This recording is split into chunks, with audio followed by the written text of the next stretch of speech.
Kalaulah bukan karena sujud rukuknya orang-orang tua renta, kalaulah bukan karena rengekan anak-anak bayi, kalaulah bukan karena binatang ternak yang memohon dari Allah rahmatnya, udah kuratakan bumi ini, kata Allah.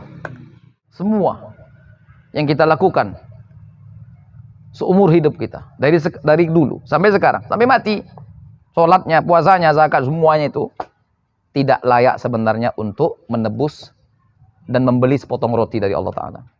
Ya Allah, aku tak layak untuk bisa mendiami surgamu, karena surgamu bukan untuk orang seperti aku ini. Aku ini kotor, ya Allah, cacat, gak pernah bersih dari pengabdian kepadamu. Seharusnya seperti itu kita.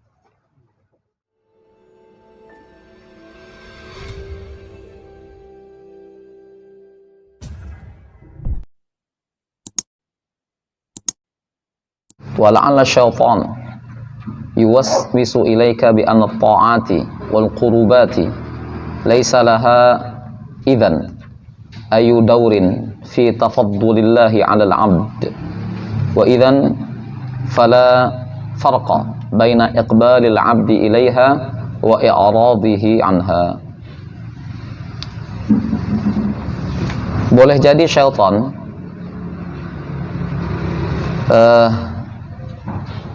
melemparkan was-wasnya kepadamu, melemparkan was-wasnya terhadap dirimu, bahwa ketaatan itu dan amaliyah kedekatan kepada Allah, artinya taat dan amal soleh, taat dan ibadah, tidak, ya, jika demikian tidak memiliki peran penting untuk mendapatkan karunia Allah buat hambanya. Dan demikian juga adanya, maka tidak ada perbedaan antara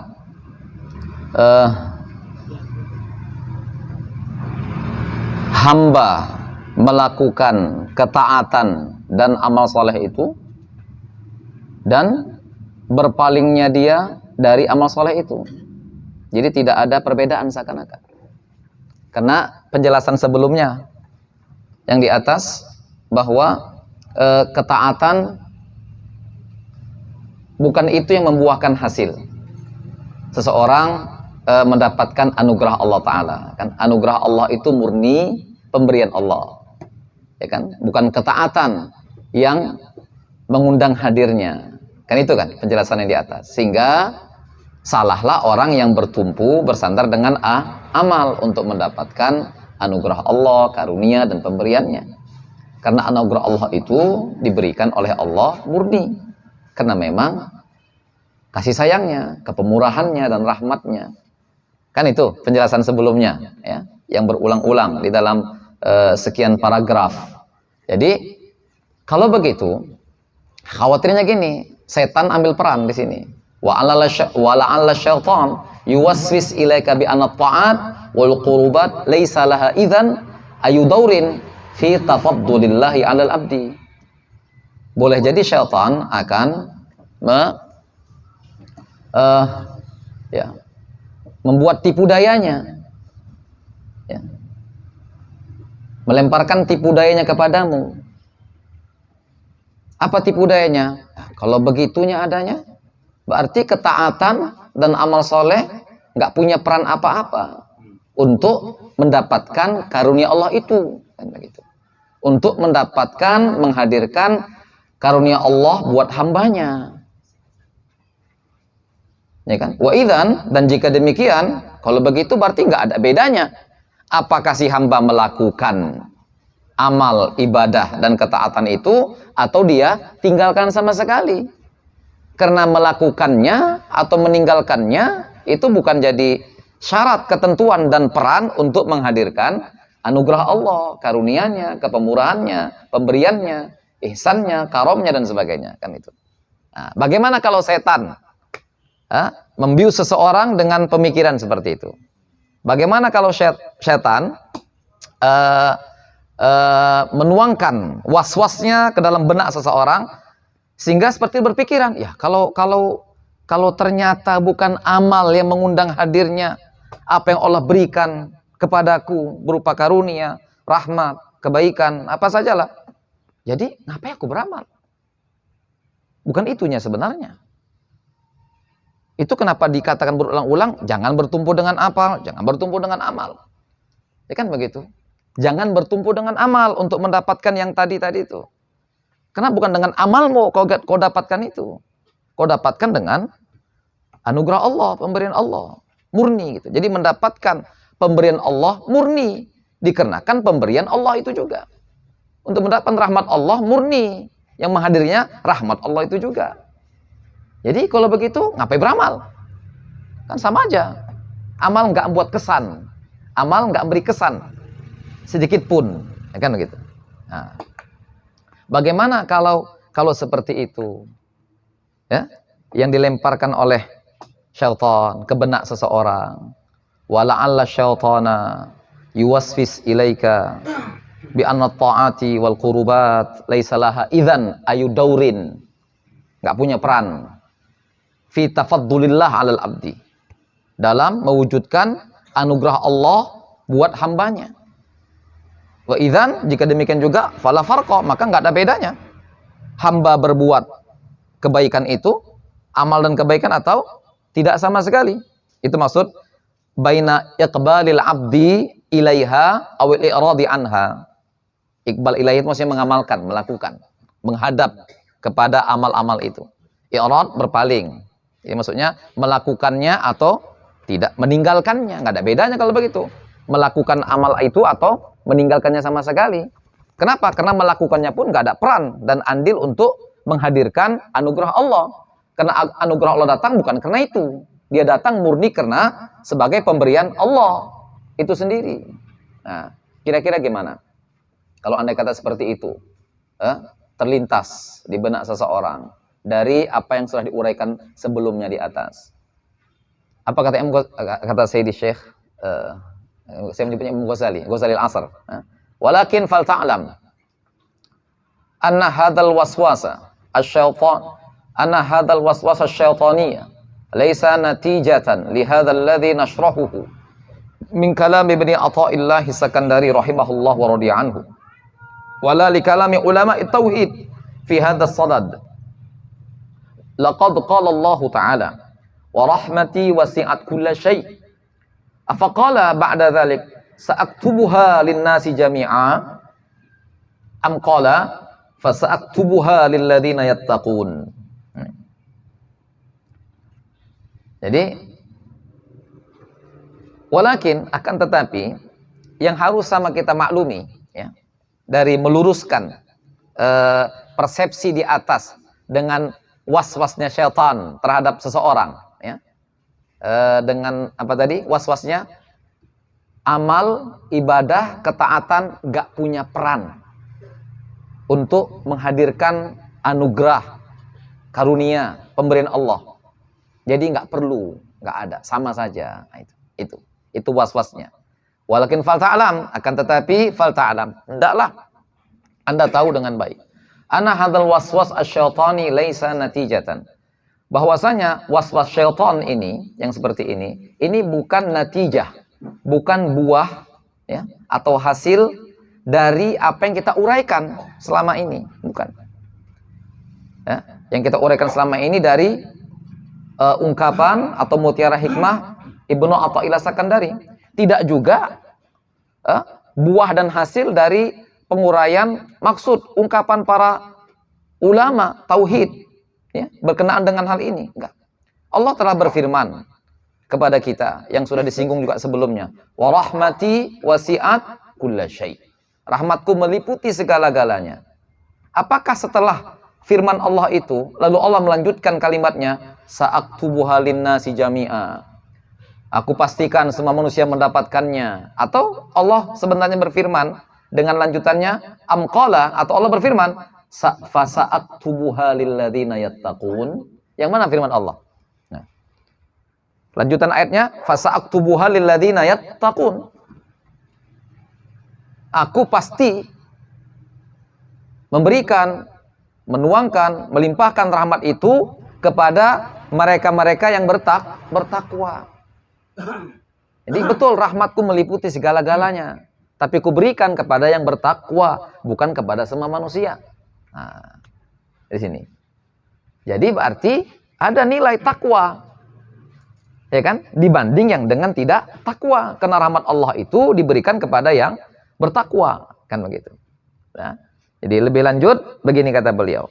Ini paragraf berikutnya menjelaskan ya maksud paragraf yang tadi kita baca. Huma amrani la yanfaqu waqi'u ubudiyatil insani lillahi anhuma. Ahaduhuma anna alaihi ayasluka. Lompat ya, lompat.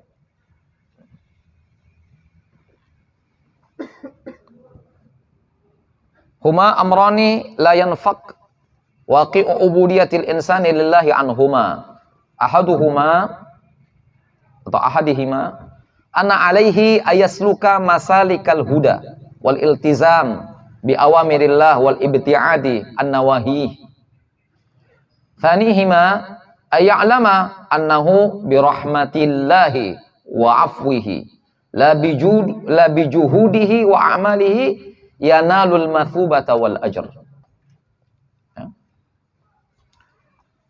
Huma amran, keduanya adalah dua hal, dua perkara yang tidak bisa terpisah.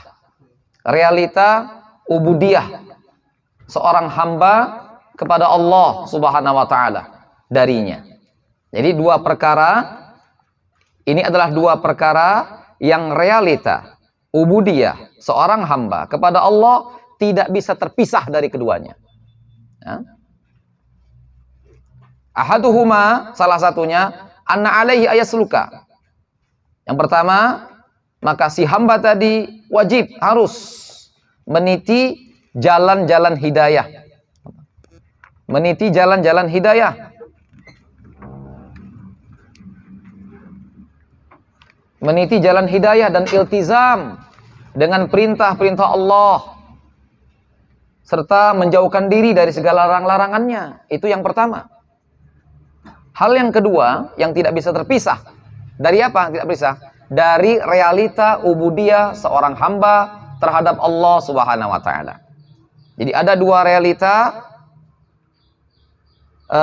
penghambaan diri seorang hamba itu tidak bisa lepas. Ada dua hal yang mengikat realita ubudiyah seorang hamba kepada Allah taala. Yang pertama, bahwa si hamba wajib untuk meniti jalan-jalan hidayah.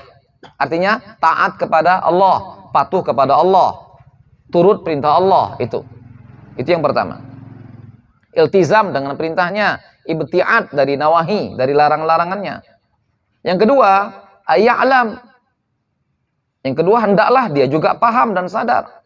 Dia tahu bahwasanya dengan rahmat Allah dan ampunannya sematalah, bukan dengan kesungguhan dan amal perbuatannya dia mendapatkan balasan dan pahala dari Allah Subhanahu wa taala. Nah, itu.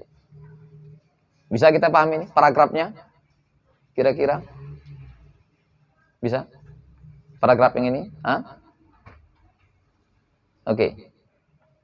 Kita ulangi dari atas. Kalau setan membisikkan nggak ada manfaatnya, ngapain beribadah? Sama aja. Ibadah nggak ibadah bukan itu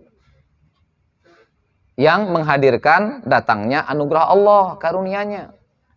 Apakah di dunia atau juga di akhirat. Semuanya murni dari Allah Ta'ala. Itu kenapa? Nah, dibilangnya lagi, bilang setan. Kalau Sakandari bilang di awal, tak usah bersandar sama amal. Karena amal nggak ada manfaatnya. Nah, itu. Misalkan setan juga ngaji hikam juga. Setan yang bilang. Kan dibilang Ibnu Athaillah sama kita. Jangan bertumpu dengan amal. Kan udah dibilangnya. Jadi ngapain lagi beramal kalian? Nah, itu kan. Memang nggak ada peran dan manfaatnya. Laisalaha ayu daurin.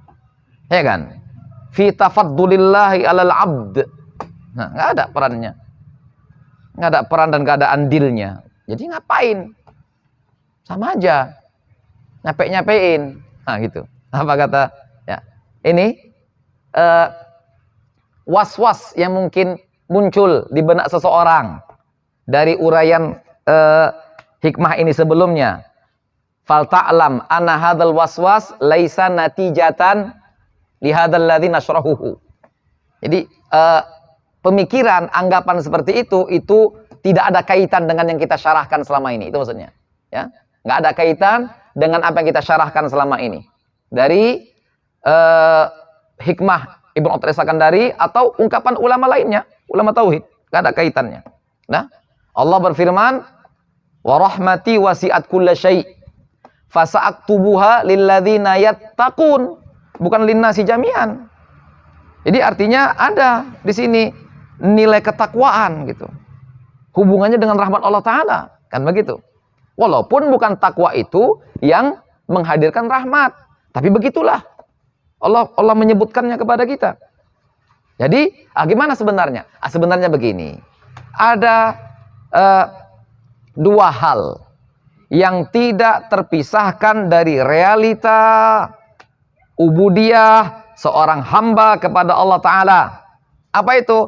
Realita pertama, dia harus wajib tetap taat, patuh, setia kepada Allah Ta'ala. Menjalankan semua perintah-perintahnya. Menelusuri jalan-jalan hidayah. Imtithal bi awamirillah, ibti'ad awin nawahi. Itu yang pertama. Yang kedua, yang dia dapatkan dari Allah, anugerah, karunia, dan semua itu sebagainya, hendaklah dia sadar dan tahu juga bahwasanya dia dapati itu bukan karena jerih payahnya, bukan karena amalnya, bukan karena juhudnya, tapi semata-mata birahmatillah wa fadlihi yanalu al-mathubata wal ajar. Dia mendapatkan balasan dan pahala itu. Nah, itu. Nah, ini. Jadi setiap manusia hendaknya sadar akan dua hal ini. Dua hal ini tidak bisa lepas dari ubudiyah setiap hamba, setiap manusia kepada Allah Ta'ala. Apa itu? Dia abdi yang harus taat, patuh, setia kepada Allah. Nah, yang kedua, kalaupun datang dari pemberiannya, bukan karena pengabdiannya, bukan karena apa yang dia jalankan untuk tuan dan majikannya, bukan. Tapi murni semata-mata pemberian dari Allah Subhanahu wa Ta'ala. Mirip seperti seorang sayyid dengan budaknya, sayyid dengan abdunnya. Mirip. Hamba-hambanya yang tetap wajib taat dan patuh, lalu dia kasih makan, dia kasih ini, kasih ini, kasih ini, kasih ini, bukan karena keberkahan si hamba, tapi karena tafaddul dari sayyid tadi kepada hambanya itu sendiri. Nah, begitulah siogianya kita menyadari realita ubudiyah seorang manusia kepada Allah Ta'ala. Yang pertama wajib tahu, wajib taat dan patuh. Nah, wajib taat dan patuh tanpa pamrih. Karena memang kita nggak berhak untuk mendapatkan apapun dari Allah Ta'ala. Tuh. Yang kedua, kalau dapat dari Allah sesuatu, itu didapati bukan karena usaha dan jerih payah, bukan. Tapi murni anugerah dan karunia Allah itu sendiri. Nah, itu kesimpulannya. Silakan. Wa hadza huwal ma'nal jami' alladhi yatadammanuhu qaulullahi ta'ala wa inni laghaffarun liman taba wa amana wa amila salihan thumma ihtada. Ai al-iman wal amal as-salih wajiban. Wal mathubatu ta'ti an tariqil maghfirah was safah. La an tariqil ajri wal istihqaq. Lihat kata beliau. Penegasan dari yang sebelumnya. Inilah makna jami'. Pengertian secara total dari apa yang terkandung dalam firman Allah Subhanahu wa taala, wa inni laghaffarul liman taba wa amana wa amila salihan tsumma ihtada. Sesungguhnya aku Maha Pengampun buat yang kembali kepadaku, yang bertobat kepadaku. Siapa yang bertobat kepada Allah Ta'ala? Saya bertobat sama Allah Ta'ala. Yang bertobat kepada Allah, yang menyadari ubudiyahnya kepada Allah. yang menyadari hak-hak ketuhanan atas dirinya. Itu orang tobat. Kalau andai kata ada orang nggak sadar dia hamba Allah Tuhan yang menguasai dirinya, nggak mungkin dia tobat. Ya kan? Mana mungkin dia tobat? Wa inni laghaffarul liman taba wa amana wa amila shalihan. Aku sesungguhnya yang berikan aku sesungguhnya yang maha pemberi ampunan bagi yang bertobat kepadaku, beriman, juga beramal soleh. Lalu setelah itu, summahtada, dia pun senantiasa taat dan patuh kepadaku, menjalani meniti jalan-jalan hidayah. Apa maksud keterangan ayat ini? Lihat kata saya putih. Jadi katanya di ayat ini terkandung makna secara total apa yang dijelaskan sebelumnya. Apa itu? Al-iman wal amal sholih wajiban. Iman dan amal sholih itu adalah kewajiban atas si hamba. Nah, itu hak ketuhanan. Iman, amal soleh, kewajiban hamba sebagai hak Tuhan. Wal mathubah wal ta'ti. Lalu balasan yang datang, ya, balasan itu datangnya dari jalan ampunan dan kemaafan Allah, bukan datangnya dari jalan balasan dan keberhakan si hamba. Ya, menegaskan yang sebelumnya. Saya kita pahami nih paragrafnya. Saya ulangi. Inilah makna secara total yang terkandung, makna menyeluruh, ya, yang terkandung dalam firman Allah Ta'ala, wa inni laghaffarul liman taba. Dalam firman ini, aku pemberi ampunan kepada yang tobat, beriman, beramal soleh. Ini iman, amal soleh ini apa nih? Apa kata saya putih? Al-iman wal amal soleh wajiban. Iman, amal soleh itu adalah kewajiban terhadap hamba. Kenapa? Karena iman, amal soleh hak Tuhan atas diri hamba. Hak Allah itu. Berikan haknya. Ya. Wal mathubah, adapun balasan yang datang dari Allah, itu datangnya dari jalan apa? Itu datangnya disebabkan ampunan dan kemaafan, bukan datangnya dikarenakan ajar, balasan dan keberhakan diri, bukan. Nah, ampunan. Allah bilang, wa inni laghaffarul liman taba. Kan itu kan? Kapan seorang dapat dari Allah karunia? Apakah bersama maksiat? Ketika dia bersih dari maksiatnya. Dengan apa? Dengan tobat. Siapa yang ngasih dia tobat? Siapa yang menghapuskan dosanya dengan tobat?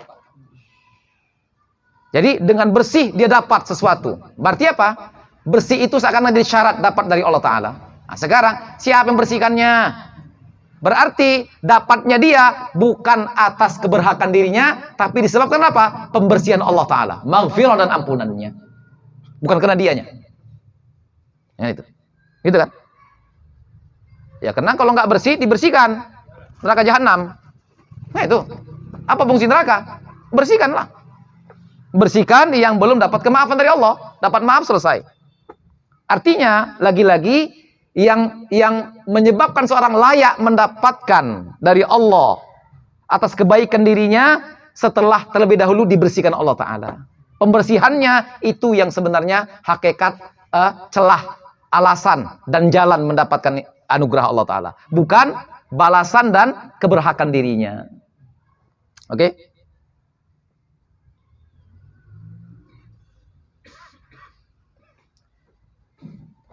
Innani bihukmi ubudiyyati lillah unafidhu awamirahu.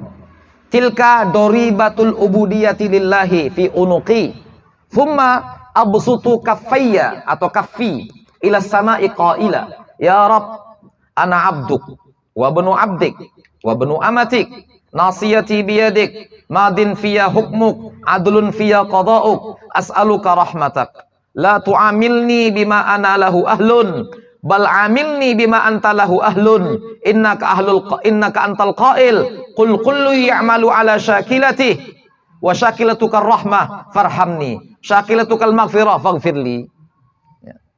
Saya terjemahkan, udah enak dibaca gitu, udah enak. Terjemahkan lebih kita enak nanti. Nah, karena terjemahnya nggak enak. Nah, yang paham bahasa Arab yang tadi saya bacakan nikmat. nikmat untuk dirasakan. Yang tadi saya bacakan itu. Yang paham. Betul. Nggak enak kalau terjemahkan. Nah, innani bihukmi ubudiyati lillah unafidhu awamirahu. Sesungguhnya aku berkenaan dengan ketentuan, sesungguhnya aku berkenaan dengan ketetapan ubudiyahku kepada Allah, maka aku jalankan semua perintah-perintahnya. Tuh. Nah, itu. Kenapa kau jalankan perintah Tuhan? Karena aku ini hamba yang mengabdi. Ini pengabdian kepada Allah. Itu hak dia. Kutunaikan semua perintahnya. Tilka dhoribatul ubudiyah lillahi. Itulah pajak dari mengabdi kepadanya. Bayar pajak. Nanti Tuhan bilang gini, kau ini siapa sebetulnya? Bisa berhadapan sama aku. Siapa kau? Hah? Tidak kau tersanjung dengan berhadapan dengan aku? Jadi seharusnya jangan ngarep balasan. Aku nuntut bayar lagi, kata Tuhan. Paham kira-kira? Paham? Hah? Bandingkan gini, saya bandingkan.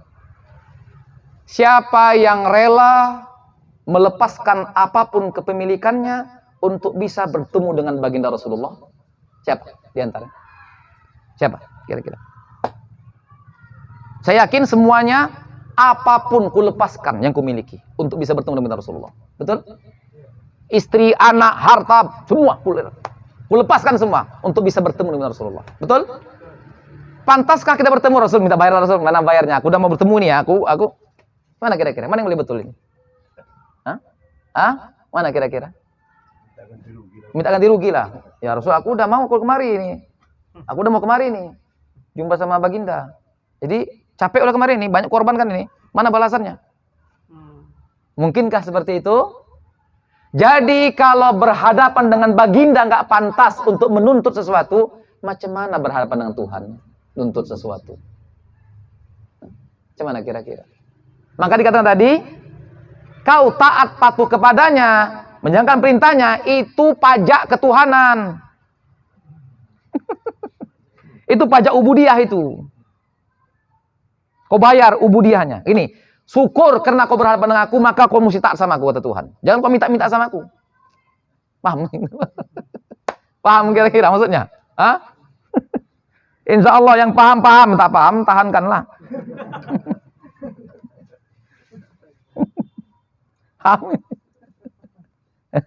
Jadi kalau bertemu Rasulullah, saya yakin setiap kita siap apapun. Siap. Macam mana? Ini ada tawaran nih. Bisa jumpa Rasulullah nih. Tapi mesti ada yang korbankan. Apa itu? Anak, istri, benda, harta, jiwa, semua. Tinggalkan dunia ini. Gak apa-apa. Aku tinggalkan dunia ini. Tapi pastikan memang aku jumpa Rasulullah. Gak apa-apa. Biar. Layak. Semua ini ditinggalkan. Untuk bisa bertemu dengan baginda. Ketika bertemu apa? Menuntut kita, menuntut. Udah keluar semuanya. Balikkan lagi lah. Kira-kira gitu. Kenapa? Karena kita tersanjung ketika dihadapan dengan beliau. Kita siap membayar apapun untuk itu. Bukan menuntut malahan. Jadi kalau bertemu baginda Rasul saja tak menuntut apapun, karena nggak layak untuk dituntut. Dan kita siap berkorban untuk itu. Membayar semua apa saja untuk itu. Macam mana bertemu dengan Tuhan? Tidakkah kita bertemu setiap saat dengannya? Iyyaka na'budu wa iyyaka nasta'in. Inna salati wa nusuki wa mahyaya. Kenapa nuntut sama dia? Kenapa dituntut dia? Kenapa dituntut dia? Gak layak nuntut dia. Itu kenapa apa yang kita buat ini adalah itu pajak pengabdian namanya. Bukan alasan menuntut sesuatu dari dia. Paham insyaallah? Insyaallah pahamlah. Masa nggak paham? Paham. Oke. Lihat kalimat berikutnya. Summa absud. Nah, lihat kata saya putih. Sesungguhnya aku dalam ketetapan, berkenaan dengan ketetapan ubudiyahku, kehadiran Allah, aku jalankan semua titah perintahnya. Itu adalah pajak pengabdian kepadanya. Syukur aku diizinkannya mengabdi. Syukur aku bisa mengabdi. Sehingga inilah bayaran pengabdian. Ya justru Allah dibayar. Kok minta bayar pula sama Tuhan? Hah? Kok minta bayar sama Tuhan? Kita bayar Tuhan. Artinya bukan bayar Tuhan butuh, bukan. Doribah tadi, ini kan majas ini, metafora. Nah, paham kira-kira bahasa majas dan metaforanya? Kita layak bayar Tuhan. Kenapa? Di sanjungnya kita bisa berhadapan dengan dia. Kok kita nuntut-nuntut pula sama dia? Nah, kita yang bayar. Nah, kita yang harus bayar sama Tuhan. Syukur. Syukur kok di sini kata Tuhan. Nah, gimana kalau gitu? Kok macam batu kok? Kujadikan kau batu macam mana? Kan kira-kira? Kujadikan kau batu macam mana? Tidak kau merasa tersanjung ketika bisa di hadapanku kau iyyaka na'budu wa iyyaka nasta'in? Kenapa kau tuntut pula aku? Seharusnya kau bayar lagi. Bisa mengucapkan itu sama aku. Di hadapan aku. Nah, kan? Paham kira-kira? Nah, kemudian setelah itu, apa kata beliau? Tsumma absut kaffi. Kemudian kutadahkan telapak tanganku ila sama, ke langit rahmatnya. Qailan, seraya berkata, ya Rabb, duhai Tuhanku, ana abduk, aku hambamu. Wa banu abdik, anak daripada hambamu. Aku manusia, biasa, tak punya apa-apa. Wa banu amatik, anak daripada sahaya wanitamu. Udah. Nasiyati biadik, diriku dalam kuasa dan genggamanmu. Madin fiya hukmuk, berlaku pada diriku semua ketetapanmu. Dan berlaku adil semua putusanmu atas diriku. As'aluka rahmatak, aku mohon rahmatmu duhai Tuhan. La tu'amilni, jangan perlakukan aku selayaknya diriku, tapi perlakukanlah aku selayaknya dirimu. Sesungguhnya engkau yang berfirman dalam Al-Quran, Qul kullu ya'malu ala syakilati, katakan bahwa setiap diri berbuat sesuai dengan sifat dan kelayakannya. Maka sesungguhnya sifat dan kelayakanmu adalah rahmat, maka rahmati aku. Sifat kelayakanmu adalah ampunan, ampuni aku ya Allah. Itu kita kepada Allah Ta'ala. Ya Allah, perlakukan aku jangan selayaknya diriku. Kalau Allah memperlakukan kita selayaknya diri kita, udahlah, selesailah. Apa ayatnya? Ma dhahara fil ardi, tidak ada yang tersisa di muka bumi ini. Apa Zan? Hah? Bukan gitu. Lau akhadallahu, kalau andai kata Allah membalas mataraka fil ardi. Mataraka fil ardi min ahadin. Hah? Coba kita renungkan ayat ini. Kalau Allah berbuat atas kelayakan kita, yang layak memang kita dapatkan, selesailah rata semua ini. Itu kenapa ada di Rasul bilang begini, kalaulah bukan karena sujud rukuknya orang-orang tua renta, kalaulah bukan karena rengekan anak-anak bayi, kalaulah bukan karena binatang ternak yang memohon dari Allah rahmatnya, udah kuratakan bumi ini kata Allah. Apa kan? Ma taraka ala ardi min ahadin. Ceklik itu aja. Ma taraka gitu. Wa law yu'akhidullahu bima walau yu'akhidullahu an-nasa bima kasabu ma taraka ala dhahriha batin fil ardi. Terus min dabbatin walaki yu'akhirum ila ajalin musamma. Ya, ada ajalin musammanya. Ha. Terjemahkan. Dulu. Ada terjemahnya? Ada terjemahnya enggak ada? Ha. Lau yu'akhidullahu an-nasa bima kasabu. Andai kata Allah, lau akhadallah, andai kata Allah membalas setiap manusia atas perbuatannya. Kalau seperti itu, tadi gini, kalaulah Allah memperlakukan manusia selayaknya diri mereka yang berdosa, melanggar, tak taat, tak patuh, tak sabar. Kalau andai kata seperti itu, ma taraka ala dhahriha min ahadin min dabbatin. Allah tidak akan sisakan satupun makhluk yang melata di bumi ini, rata semuanya. Tapi Allah perlakuan kita sesuai dengan keadilannya, pemurahnya, kasih sayangnya. Selamat kita, nggak mati, nggak hancur binasa. Itu kenapa doanya begini, Allahumma la tu'amilni bima ana ahlun lahu wa amilni bima anta lahu ahlun fa innaka alu taqwa ulul maghfirah. Okay. Paham kira-kira maksud saya tadi? Hah? Kalau Allah putuskan yang sesuai kita dapatkan, sesungguhnya rata bumi ini sudah, nggak ada siapa lagi. Berata. Tapi Allah putuskan dengan apa? Kepemurahannya, kasih sayangnya. Diberikan kesempatan ampunan, diterima taubat, maka masih bertahan manusia. Nah, artinya apa? Allah putuskan sesuai dengan sifat dan kelayakan dirinya, bukan kelayakan si hamba. Kalau kelayakan si hamba, selesai semuanya. Itu kenapa doanya seperti ini. Allahumma la tu'amilna bima nahnu lahu ahlun wa amilna bima anta lahu ahlun fa innaka alutaka wal maghfirah.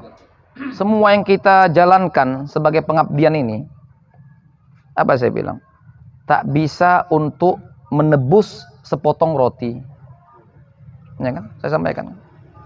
Semua yang kita lakukan seumur hidup kita, dari dulu sampai sekarang, sampai mati, sholatnya, puasanya, zakat, semuanya itu tidak layak sebenarnya untuk menebus dan membeli sepotong roti dari Allah Ta'ala. Terlalu tinggi nilai itu sebetulnya sebagai nikmat dari apa yang sekedar kita persembahkan ini. Ya kan? Kita pun sadar yang sembahkan ecek-eceknya nih kan. Sholatnya tak khusyuk, puasanya puasa puasi. Waktu puasa, waktu pas buka puasi. Ya kan? Jadi puasanya kena syahwat. Ya kan? Nggak jelas, nggak ada yang jelas. Dan bagus itu. Seseorang bagus selama dia merasa bahwa ibadahnya nggak ada yang jelas pada Allah Ta'ala. Supaya juga jangan sombong dan angkuh dengan amalnya. Cacat gini. Jadi kata ulama, ya ada ulama yang munajat sama Allah Ta'ala. Ya Allah, apa yang bisa dapat dari aku? Apa yang bisa aku persembahkan kepadamu? Diri ini cacat. Rohaninya cacat. Pasti akan melahirkan amal yang cacat juga. Nggak ada yang layak untuk dipersembahkan kepadamu ya Allah. Semuanya cacat. Semuanya cacat dan penuh kekurangan. Ya, jadi seperti itu kita. Lihat kata siapa? Abu Nuwas. Ilahi lastu lil firdausi ahla. Itulah kita. Itu seharusnya kita. Ya Allah, aku ini tak layak jadi penghuni surga. Tapi kalau tak di surga, cemana? Wala aqwa ala naril jahimi. Ya kan? Begitulah ekspresikan kepada Allah ubudiyah ini. Ya Allah, aku tak layak untuk bisa mendiami surgamu. Karena surgamu bukan untuk orang seperti aku ini. Aku ini kotor ya Allah. Cacat. Nggak pernah bersih dari pengabdian kepadamu. Seharusnya seperti itu kita. Ilahi lastu lil firdausi ahla. Tapi kalau nggak di surga, di mana lagi? Mana pula tahan aku yang satu lagi? Gitulah bujuk-bujuk istilahnya. Bujuk. Mulai ini menunjuk. Gitulah kita kepada Allah. Mendayu. Jadi harapan itu didayukan kepada Allah Ta'ala. Langsung ya. Tuhan, manalah pantas aku penghuni surga yang macam begini nih. Taunya aku siapa aku. Tak layak. Surga bukan tempat orang seperti aku. Tapi manalah tahan kalau nggak di surga. Dosaku bertimbun-timbun. Zunubi mithlu a'dadir rimali. Fahabli taubatan ya dzal jalali. Taubatlah darimu semuanya. Begitulah kita. Bahkan saya katakan, jangankan untuk surga. Semua pengabdianku saja tidak layak untuk menebus sepotong roti darimu ya Allah. Jauh lebih tinggi nilai sepotong roti yang kau hadirkan untukku sebagai nikmat daripada semua yang kupersembahkan kepadamu sebagai ubudiyah. Wallahu a'lam bishawab. Oke?